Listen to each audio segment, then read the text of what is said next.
ये बदला तभी मुकम्मल होगा, तभी पूरा होगा, कंप्लीट होगा जब हम स्ट्रेट ऑफ हॉर्मुज को ब्लॉक करके रखेंगे। तो ये सबसे बड़ा स्टेटमेंट और पहला स्टेटमेंट उनका ये है। ये चलता रहेगा मामला, मैं आपको बता रहा हूं, क्योंकि देखिए ईरान के पास तेल है और चाइना और रशिया कभी ईरान को डूबने नहीं देंगे, because it is simply too valuable an ally.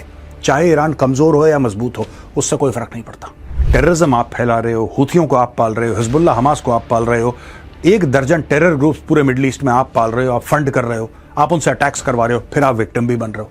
या तो ईरान, देखिए 2 चीजें होंगी, या तो ईरान की रेजिम पूरी गिर गई और वहां पे अमेरिकन ने और इजरायलीज ने वहां पे बोला कि नहीं, एक फ्रेंडली रेजिम लगाते हैं, तब तो चलिए मामला जो है सो है। ये जो खमेनेई क्या बोल रहा है, यही तो कह रहा है ना कि स्ट्रेट ऑफ हॉर्मुज को बंद करके रखो तभी इनकी चीखें निकलेंगी।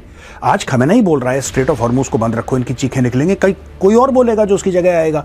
और अगर ये रेजिम बच गई, मैं आपको बता रहा हूं, अगर ये बच गई, अगर खमेनेई बच गया और ट्रंप का मूड ऑफ हो गया कि नहीं साहब मैं तो ठीक है, अब मैं नहीं लड़ रहा यार, बहुत मेरे चुनाव आ रहे हैं, छोड़ो मारो गोली, लेट मी एग्जिट, अगर ऐसा हो जाता है, Iran will become 10 times more dangerous.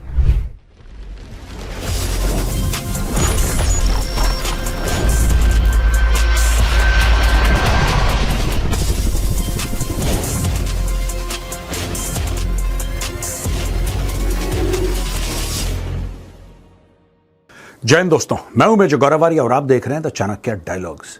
इसके पहले कि मैं आपको वीडियो में आगे ले जाऊं, दोस्तों मैं आपसे एक अपील करना चाहता हूं कि आप कई सारे ऐसे लोग हैं जो हमारे वीडियो देखते हैं लेकिन सब्सक्राइब नहीं करते। आप please subscribe to our channel.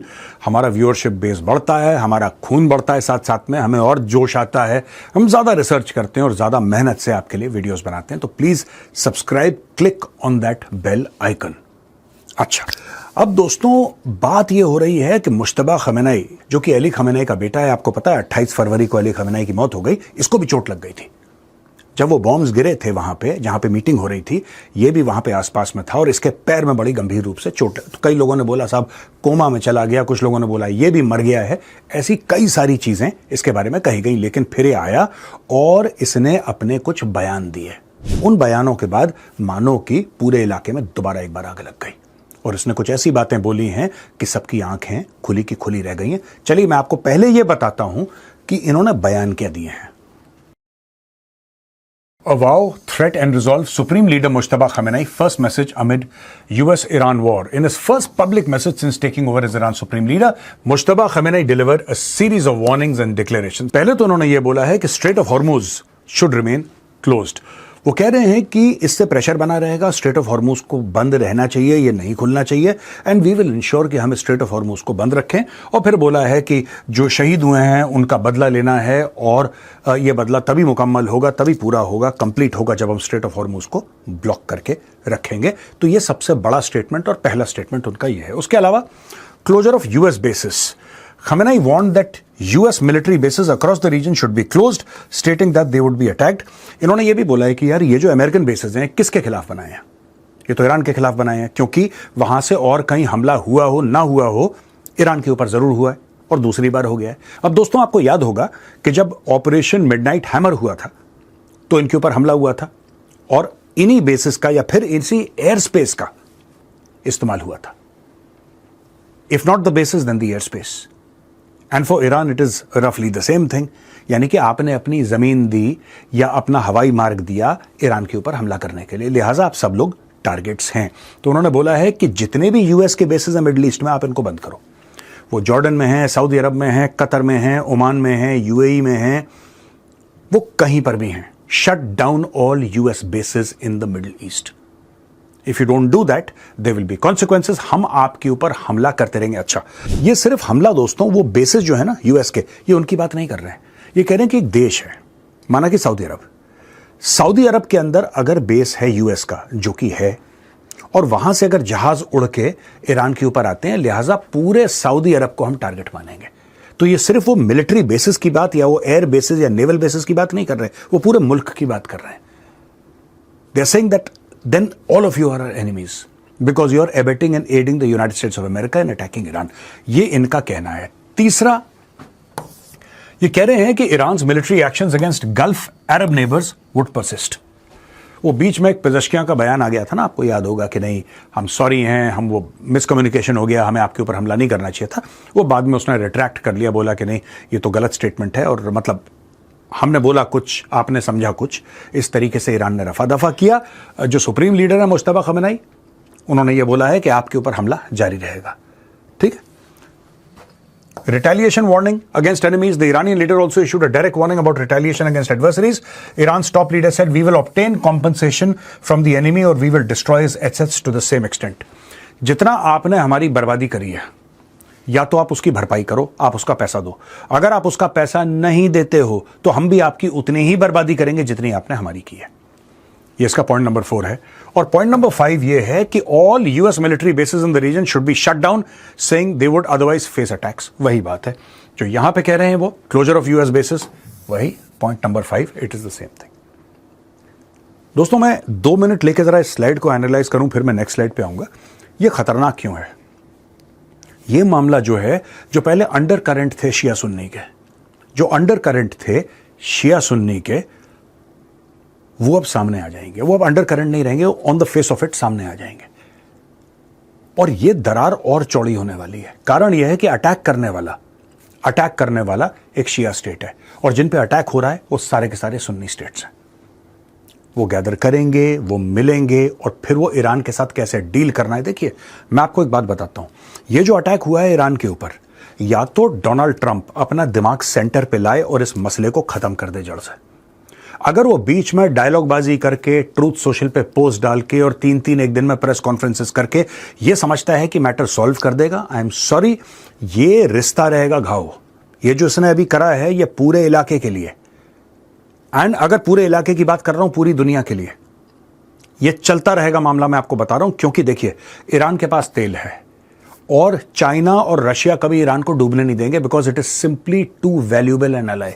चाहे ईरान कमजोर हो या मजबूत हो, उससे कोई फर्क नहीं पड़ता, कोई फर्क नहीं पड़ता। और चाइना के लिए तो अच्छा है कि अगर ईरान थोड़ा सा और कमजोर हो जाए तो it will be more dependent upon China. तो ये लोग उसको डूबने नहीं देंगे। और जो ईरान है, अगर इससे बच गया एपिक फ्यूरी से, और ये जो भी इजरायलीज ऑपरेशन कर रहे हैं इनके खिलाफ, अगर ये रेजिम बच गई, मुश्तबा खमेनाई बच गया, बाकी सारे लोग बच गए, ये रेजिम टॉपल नहीं हुई, ये गिरी नहीं रेजिम, तो फिर दोस्तों लेने के देने पड़ जाएंगे। फिर ये लोग छोड़ेंगे नहीं, फिर ये मामला दशकों तक चलेगा। ईरान फिर अपने पैरों पर खड़ा होगा, ईरान फिर अपने प्रॉक्सीज बनाएगा, जैसे हिजबुल्लाह और हमास हैं। बहरीन के अंदर इनके ढेर सारे प्रॉक्सीज होंगे, इनके यूएई में प्रॉक्सीज होंगे, इनके आप दुबई और भी जगह यहां पे हैं इनके छोटे मोटे, फिर ये और बड़े पैमाने पर करेंगे, और फिर अपनी पूरी की पूरी फॉरेन पॉलिसी प्रॉक्सीज से चलाएंगे और पूरा कहर मचा के रखेंगे। ये तय है, आप इनके स्टेटमेंट से देख सकते हैं, दे मीन बिजनेस। ईरानियंस, मैंने तो डे 1 से कह रहा हूं, ईरान इज नॉट वेनेजुएला, इस गलतफहमी में मत रहना। और मैंने बहुत पहले भी कहा था, 1 साल पहले, कि ईरान इज नॉट पाकिस्तान, उस गलतफहमी में मत रहना। ईरान का ये मामला नहीं है जैसे पाकिस्तान का कि फील्ड मार्शल को आपने टुकड़ा दिया और 2 महिला के व्हाइट हाउस आ गया। ईरान ऐसे करता नहीं है, और मेरे बड़े सारे इख्तलाफात हैं इस रेजीम के साथ। I don't like the regime in Iran at all, but I will have to place on record that they are not like the Pakistani establishment. They are very, very different. They are very different. इतना पाकिस्तान के साथ होता तो पाकिस्तान अभी तक तो 4 बार ये लोग व्हाइट हाउस जा चुके होते और 10 बार भीख मांग चुके होते रहम की। ईरानी नहीं कर रहे हैं।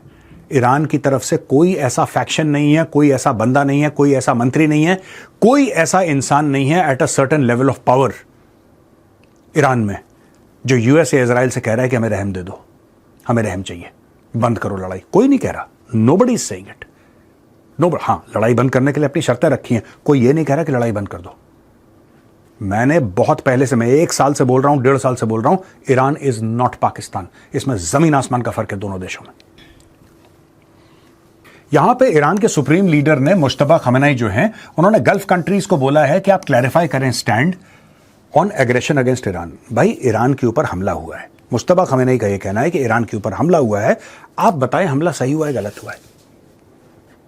We want to know, we want to understand from you. और ये बड़ा इंपॉर्टेंट एक क्वेश्चन है जो ईरान ने पूछा है, क्योंकि इसके बाद ईरान की पॉलिसी इन गल्फ कंट्रीज के लिए डिसाइड होगी कि भाई आप क्या समझते हैं, कि आप इसको कंडेम करते हैं, कि आप ये कहते हैं कि गलत है, ऐसा नहीं होना चाहिए था, या आप कहते हैं कि नहीं जो हुआ ठीक हुआ। यू टेक अ साइड, आप एक साइड ले लीजिए। The Islamic Republic, without seeking to establish domination and colonialism in the region, is fully prepared for unity and warm, cordial mutual relations with all its neighbors. The countries of the region must clarify their stance regarding the aggressors against our dear homeland and killers of our people. I recommend that they shut down those bases as soon as possible, for if they must surely have realized by now that America's claim of establishing security and peace has been nothing but a lie. The enemy has gradually established bases in some neighboring countries. Over the years, in the recent offensive, some of those military bases were put to use, which naturally we have targeted with attacks precisely as we had issued explicit warnings and without making any encroachment on those countries themselves, solely striking those bases. अब दोस्तों ये the countries of the region must clarify their stance regarding aggressors. अब aggression तो Iran ने भी करा है. ये हमास क्या है, हिजबुल्लाह क्या है? 7th of October was sanctioned by Iran. तो ईरान अब विक्टिम ये तो नहीं कर सकते. टेररिज्म आप फैला रहे हो, हुथियों को आप पाल रहे हो, हिजबुल्लाह हमास को आप पाल रहे हो, 1 दर्जन टेरर ग्रुप्स पूरे मिडिल ईस्ट में आप पाल रहे हो, आप फंड कर रहे हो, आप उनसे अटैक्स करवा रहे हो, फिर आप विक्टिम भी बन रहे हो. So you can't butter your toast on both the sides. यहां पे अमेरिका जो है वो कह रहा है टेम्पररी आप देशों को बोल रहा है कि आप तेल खरीद लो रूस से. पहले उसने भारत को बोला खरीद लो, भारत ने 3 मिलियन बैरल खरीदी. अब ये कह रहा है कि रूस से तेल खरीद लो.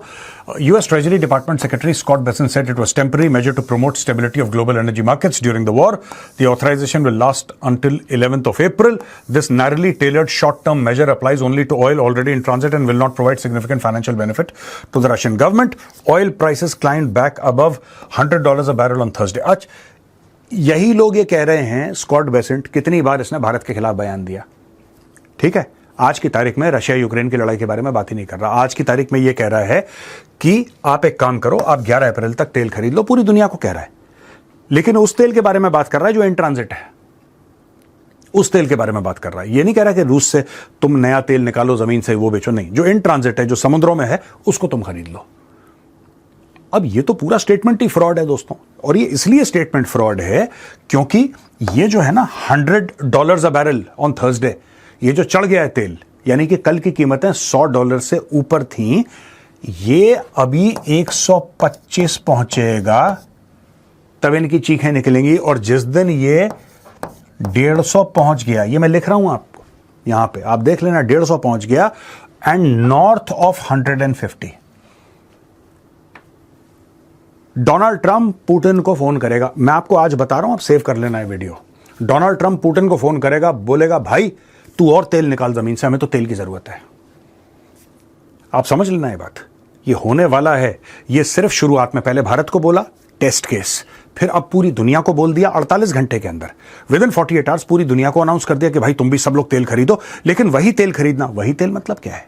What do you mean by वही तेल खरीदना जो इन ट्रांजिट है? What do you mean by that?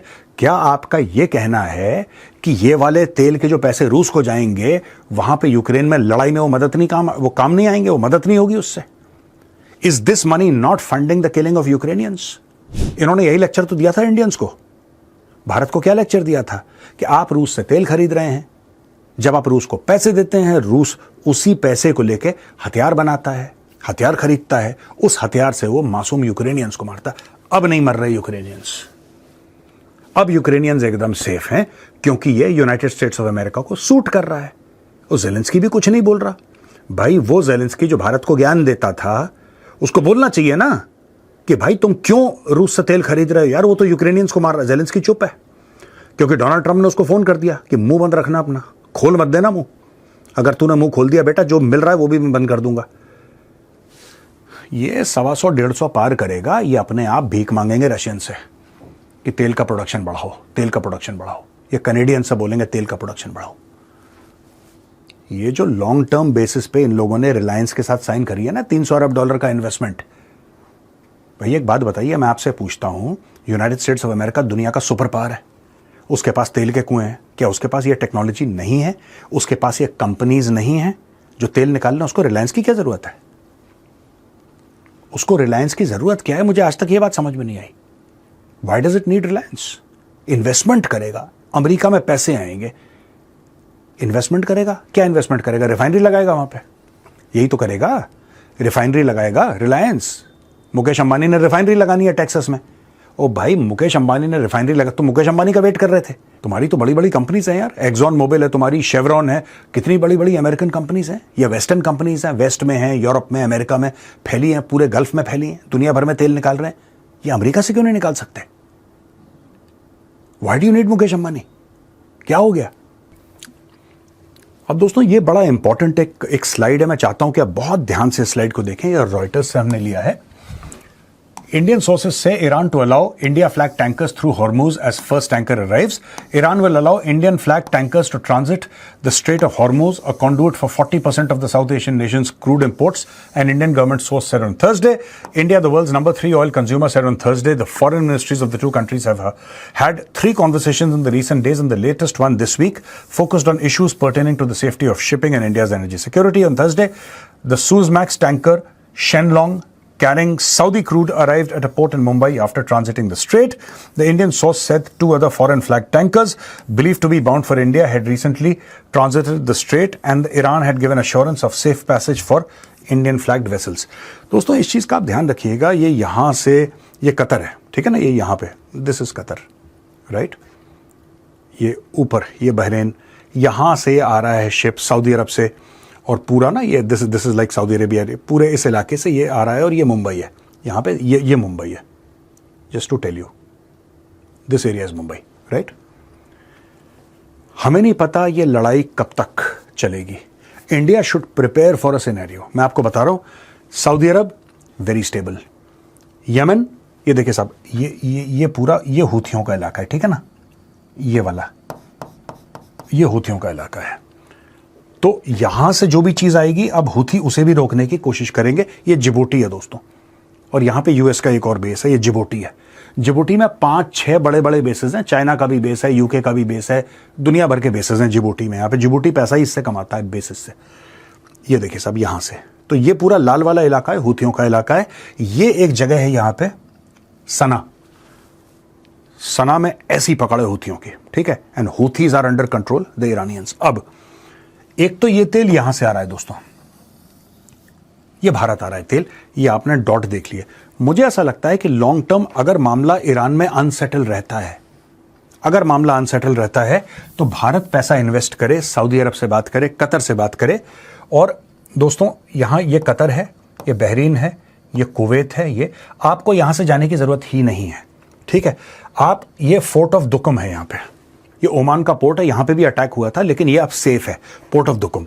अगर आप ये कहते हैं कि यहां से सऊदी अरब से आप कुछ ऐसा सिस्टम लाते हैं, सड़कें पक्का होंगी, यहां पे थोड़ा सा महंगा पड़ेगा, लेकिन आपको रिलायबल एनर्जी का, ऐसा नहीं कि है ही नहीं, अवेलेबल है, थोड़ा सा महंगा हो जाएगा। यहां से पोर्ट ऑफ दुकम से rather than this way, this is cheaper, ये थोड़ा सा ज्यादा एक्सपेंसिव है, लेकिन आप सऊदी अरब से आप वर्कआउट कर सकते हैं कि ठीक है साहब, हम आपसे खरीद रहे हैं। ये अगर पूरा का पूरा ब्लॉक हो गया है, तो यहां से पोर्ट ऑफ दुकम से देन सीधा मुंबई आ सकता है। So you get it to this place.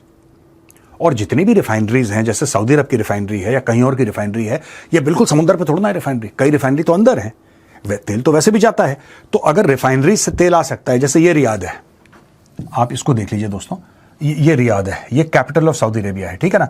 माना कि आपके इस इलाके में आपके ऑयल वेल्स हैं, अज्यूम कर रहा हूं मैं, मुझे नहीं पता, इस इलाके में यहां से आपको सीधा यहां पे लेकर आना, और यहां से, and this can be escorted by the Indian Navy, क्योंकि सी लेन्स को प्रोटेक्ट करना, this is one of the prime responsibilities of the Indian Navy, sea lanes को प्रोटेक्ट करना।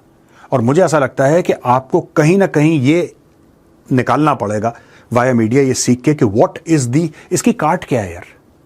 ये तो कोई बताएगा ना कि साहब इसकी ये काट है। कल अगर फिर से लड़ाई शुरू होती है, ये रेजीम फ्रैक्चर हो जाती है, मैं कहता हूं रेजीम खत्म हो जाती है। जब मैं फ्रैक्चर की बात कर रहा हूं, इस रेजीम के कई टुकड़े हो जाते हैं। हो सकता है कि ईरान, या तो ईरान, देखिए 2 चीजें होंगी, या तो ईरान की रेजीम पूरी गिर गई और वहां पे अमेरिकन ने और इसराइलीज ने वहां पे बोला कि नहीं, एक फ्रेंडली रेजीम लगाते हैं, तब तो चलिए मामला जो है सो है। वो एक चीज है, that is one part of the story. लेकिन अगर इस इलाके में सिविल वॉर होता है और अलग अलग फैक्शंस, ये क्योंकि इराक में हो चुका है, यही चीज लीबिया में ये चीज हो चुकी है, तो मैं कोई नई बात नहीं कह रहा। आप बोलेंगे मेजर साहब कोई नई स्टोरी सुना रहे, नहीं, ये हो चुका है। अमेरिका जहां पे जाता है वहां पे सिविल वॉर करके उसके बिना नहीं मानता है अमेरिका। यहां पे अगर ये रेजीम फॉल करती है और सिविल वॉर हो जाता है यहां पे, ठीक है, तो जो भी वहां पे वॉरलॉर्ड्स हैं जिनके अपनी छोटी छोटी फौजें हैं, उनको पता है कि अगर इस पॉइंट को चोक कर देंगे हॉर्मुज को तो लोगों की चीखें निकल जाएंगी, उनको पता है और वो उसका एडवांटेज लेंगे। ये जो खमेनेई क्या बोल रहा है, यही तो कह रहा है ना कि स्ट्रेट ऑफ हॉर्मुज को बंद करके रखो तभी इनकी चीखें निकलेंगी। आज खमेनेई बोल रहा है स्ट्रेट ऑफ हॉर्मुज को बंद रखो इनकी चीखें निकलेंगे, कोई और बोलेगा जो उसकी जगह आएगा कि इसको बंद करो इनकी चीखें निकलेंगी। भाई ये तो गोल्डन गूस है ना इनके लिए, जिसको फायदा उठाना है बंद कर दो। तेल के भाव से खेलना है आपको, $100 के ऊपर चला गया तेल पर बैरल, आपको तेल के भाव से खेलना है, बंद करो उसको ठक से अपने आप। 48 घंटे के अंदर शूट अप करेगा, 48 आवर्स यूं। तो ये एक बहुत बड़ा हथियार जो है blocking of the straight of Hormuz, ये हर समय था आइडिया कि स्ट्रेट ऑफ हॉर्मुज ब्लॉक होगा तो XYZ होगा। लेकिन दोस्तों इस तरीके से कभी ब्लॉक हुआ नहीं था स्ट्रेट ऑफ हॉर्मुज, इतने मुकम्मल तरीके से, इतने कंप्लीट तरीके से ये ब्लॉक नहीं हुआ था। अब हो गया है, तो भारत को कुछ ना कुछ निकालना पड़ेगा। ये शॉर्टकट यहां से ओमान से और पोर्ट ऑफ दुकम से सीधा आप मुंबई, बिल्कुल इसका सीधी लाइन में है मुंबई के, यहां से आपके जहाज निकले टक से यहां पे पहुंचे, ये आपको करना पड़ेगा। You have to find a route through this. और यहां से आपका कतर भी जुड़ता है, बहरीन भी जुड़ता है, कुवैत भी जुड़ता है, ये बसरा देखिए इराक में है, ये भी जुड़ता है, सब यहीं से जुड़ते हैं। आपको यहां से आने की जरूरत ही नहीं है। हां ये वाला रूट जो है ये महंगा है, जाहिर सी बात है महंगा है, ठीक है, लेकिन ये एक ऑल्टरनेटिव रूट हो सकता है। यही चीज चाइना ने करी थी, चाइना पाकिस्तान इकोनॉमिक कॉरिडोर से, यहां से पूरा इधर चाइना के यहां से ये पूरा का पूरा ये सब यहां से गिलगिट बाल्टिस्तान जो कि ऑक्यूपाइड इलाका है, POK पाकिस्तान ऑक्यूपाइड कर रही है, पूरा यहां से ऑक्यूपाइड इलाके से यहां तक इन्होंने चाइना पाकिस्तान इकोनॉमिक कॉरिडोर इतना पैसा खर्च कर दिया। क्यों? ऑल्टरनेट रूट आपको चाहिए, उसके बिना आप नहीं कर पाएंगे। You need warm waters, you need an alternate port. China ने यहां से CPEC, इसलिए मैं बोल रहा हूं इसको यहां से लेकर जाओ। This area today may be reliable, tomorrow it may again become unreliable. आपके पास एक सेकंड तरीका होना चाहिए, आपके पास एक ऑल्टरनेट तरीका होना चाहिए। This could be one of the alternate ways to do it, क्योंकि यहां पे हुथीज हैं, या तो आप हुथीज को क्लियर करो, लेकिन अगर आप हुथीज को क्लियर करोगे तो यहां पे सिर्फ सऊदी अरब से आप काम करवा पाओगे। सऊदी अरब से आप, कतर से, बहरीन से, कुवैत से, इराक, काफी हद तक इराक से आप महरूम रहेंगे, आपको प्रॉब्लम हो जाएगी, क्योंकि ज्योग्राफिकली ये पूरा इलाका अलग है। हुती साफ, मैं कह रहा हूं कल हुती नहीं है, हुती साफ हो गए, फिर आपको कल प्रॉब्लम हो सकती है। यहां पे दोस्तों 7 US bases hit, Iran backed militia unleashes drone swarm on American facilities in Iraq. A major escalation has unfolded in Iraq as the pro-Iran militant group Saraya Aulia al-Dam announced a series of fresh attacks targeting American military installations across the region. The group claimed it carried out 7 drone operations across Iraq, including strikes aimed at US-linked assets and facilities in neighboring Kuwait. The faction said that attacks were retaliation for the killing of Iran's supreme leader Ali Khamenei. अब ये देखिए साहब, ये जो group है सराया औलिया अल्दाम, ये एक और ग्रुप है, ऐसे दर्जन भर हैं। अभी तो आप सिर्फ हमास, हिजबुल्ला, हुथी यही तो सुन रहे थे हम लोग, ऐसे दर्जन भर और रहे। फोन करा, एक्टिवेट किया, और अगर ये रेजिम बच गई, मैं आपको बता रहा हूं, अगर ये बच गई, अगर खमेनेई बच गया और ट्रंप का मूड ऑफ हो गया कि नहीं साहब मैं तो ठीक है, अब मैं नहीं लड़ रहा यार, बहुत मेरे चुनाव आ रहे हैं, छोड़ो मारो गोली, लेट मी एग्जिट, अगर ऐसा हो जाता है, Iran will become 10 times more dangerous.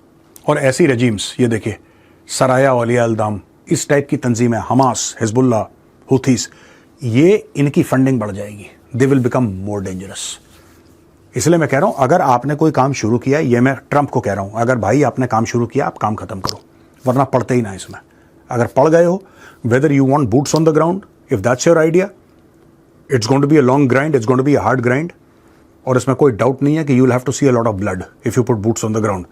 But अब धीरे धीरे धीरे जैसे दिन बीत रहे हैं, I am more and more convinced that without putting boots on the, and the boots on the ground could be Kurdish, could be American, could be Israeli, nobody knows, it could be a conglomeration of और a joint force, a joint task force of Arab states, nobody knows, नहीं पता। लेकिन अगर ऐसा है दोस्तों, then we must have absolute clarity that without proper people on ground, the Iranians will keep on fighting, they'll keep on getting supplied by the Chinese or the Russians, and they'll, अगर ये 6 महीने भी लड़ लिए ना, अगर ये 6 महीने भी लड़ लिए तो दोस्तों तबाह कर देंगे पूरे इलाके को। ये मैं आपको आज बताना चाह रहा था। यहां पे वीडियो खत्म होता है दोस्तों, जाने से पहले फिर एक बार रिक्वेस्ट करूंगा कि आप हमारे चैनल को सब्सक्राइब जरूर कीजिए, हमें बहुत हिम्मत मिलती है इससे। जय हिंद, वंदे मातरम, भारत माता की जय।